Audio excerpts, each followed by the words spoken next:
Remember, we give away a free game each week on SwitchUp, just to those people that are active in the comments, and actually this week's winner will be announced in a community post tonight. Should have been done on Friday, but I totally forgot, and then Glen and I ate a load of pizza and had a big Monster Hunter session. Hi everyone, and welcome back to SwitchUp. Now I've just watched the Pokemon Presents. Throughout this video, there'll be several sections where we directly compare to patch 1.1 and patch 1.2, because much of this, you kind of have to judge it for yourselves. And call me stupid, but I was slightly surprised we didn't hear anything about the Pokemon patch. But lo and behold, it released shortly thereafter. Thankfully, we know the Pokemon company, and we know Nintendo. They don't talk about patches, they just release stability updates. But we do have a surprisingly large list of patch notes for this one, and there's not many mentions that could relate to performance. So we've gone through all of that, frame rates, visual quality, on the latest 1.2 patch for Pokemon Violet. If you enjoy this type of content, stick around. If you don't worry about it. Has it been all patched up? Surely, right? Surely. I have faith.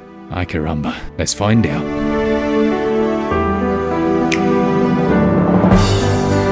Before I say anything else, just to address the naysayers, those people that have said, look, they never update performance on Pokemon patches, do remember that a tweet went out literally saying that they would address the performance and that they were aware of the issues. And this was 2 months ago. Alright then, let's look at performance, shall we? Well, as we know, previously the frame rate was all over the place.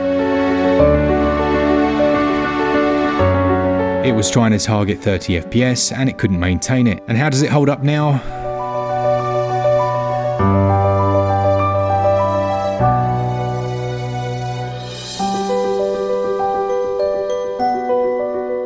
Well, it's trying to target 30 FPS and it really can't maintain it. It's all over the place. I'm honestly quite surprised by just how bad it is. Even if they slightly wanted to save face, I think there's some things they could have done to improve performance, but that frame rate is just everywhere. Strangely, it almost feels like it stutters more than it did before. As we move from area to area, let's just have a look at that performance so you can see it for yourself.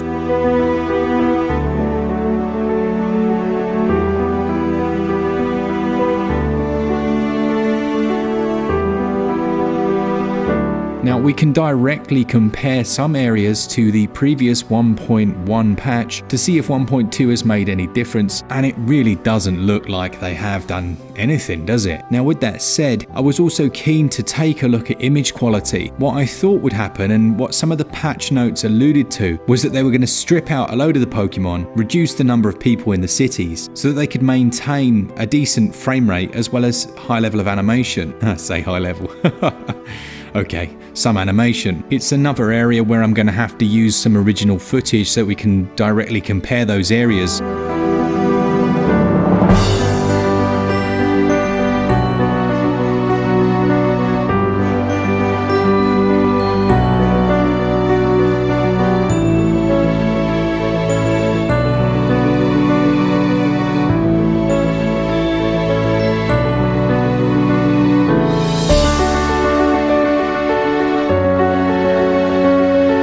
I don't see a reduction in the number of people, and any reduction that may have taken place, it hasn't made the blindest bit of difference to the performance or quality. The pop-in is real, with flickering textures, NPCs glitching in and out. The worst part of it all is that people don't really care, do they? They're still buying the game, they're still pouring money into it, and Pokemon still feel that in their little direct, they can sell you a new piece of DLC, and most people that like Pokemon are probably going to buy it. But for my 2 cents, this is embarrassing. While the in-game resolution was quite low to begin with, at least it was in 1.1, I wonder if they've been a little more aggressive here and reduced it even further, but it's difficult to tell. The stepping and the jaggy edges are so noticeable. It could be just because I've been away from it for a while that I forgot just how bad it looks. But yeah, unfortunately, let's just say it's not yet an oil painting. Draw distance in and around the world is suffering just as it was before, and I was really looking to see if they would have patched up the visual anomalies that you had in the distance. You'd have a black flickering texture or a white shimmering, and that's exactly the same as well. I had also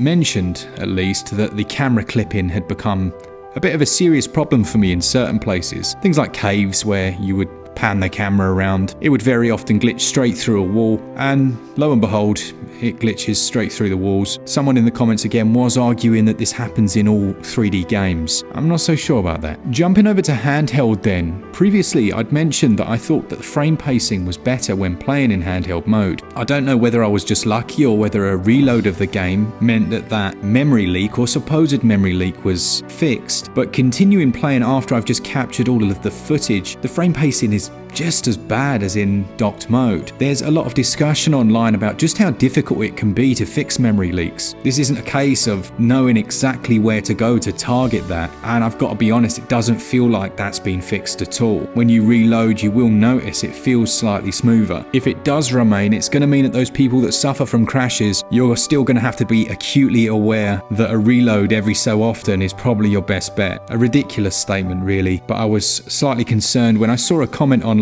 suggesting that if Nintendo began to mention performance patches, or at least even performance in patch notes, it gives people more grounds to refund. I think there have been some that were able to, honestly, for this, from what I've read, but I am shocked that 2 months later, we haven't had even the slightest bit of performance improvement. And if anyone releases a video saying, wow, it's fixed, it's all better than it was before, like they did last time, just take that with a pinch of salt and judge for yourself. So with all of that slightly negative waffling out of the way, we can say here at least that we don't feel they've done anything, maybe a lower resolution, maybe even worse draw distance than before, but with very little to almost no difference in performance. It's a real shame. Let's talk about the patch positives then. Well, firstly, and I wouldn't really call it a positive, but the eShop page for the paid DLC is out.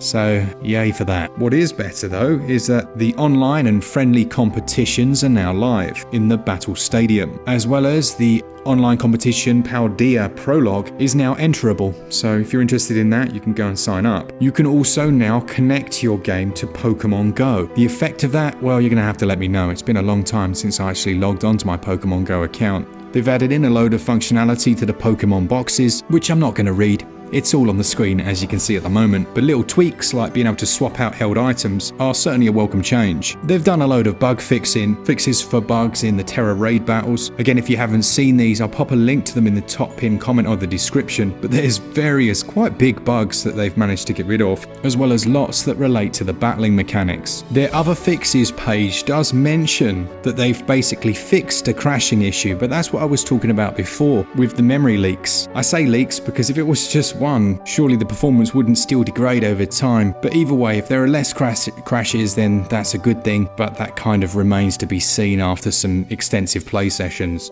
Oh, and they've also removed passerbys from randomly walking through your fights. So that is one improvement, I guess. You'll have to let me know after you've also played it, and based on what you've seen from this video, what do you think of the work they've done so far? Are you someone that doesn't really mind slightly bad performance and is happy to have some bug fixes and improvements and tweaks to the overall gameplay? Or do you find your experience is really negatively affected by those stutters? Especially, I guess, if you're someone that gets motion sick, that frame pacing can really leave you feeling quite nauseous. The problem that we all have is that if everyone just accepts it, you can guarantee the next Pokemon game is going to run on the same engine, it'll have the same issues, and people will buy it just the same. I am starting to think that they aren't going to address the main brunt of the performance problems we've got here, and that they're just gonna let it slide and keep releasing DLCs for people to lap up. Either way, whatever happens, I'll make sure that I cover whatever they release next. Thanks to all of you for watching the content. Hopefully it's been of some use, and hopefully this video wasn't too negative. It is literally just me relaying my experience. Thanks to our Patreons and members and subscribers and anyone that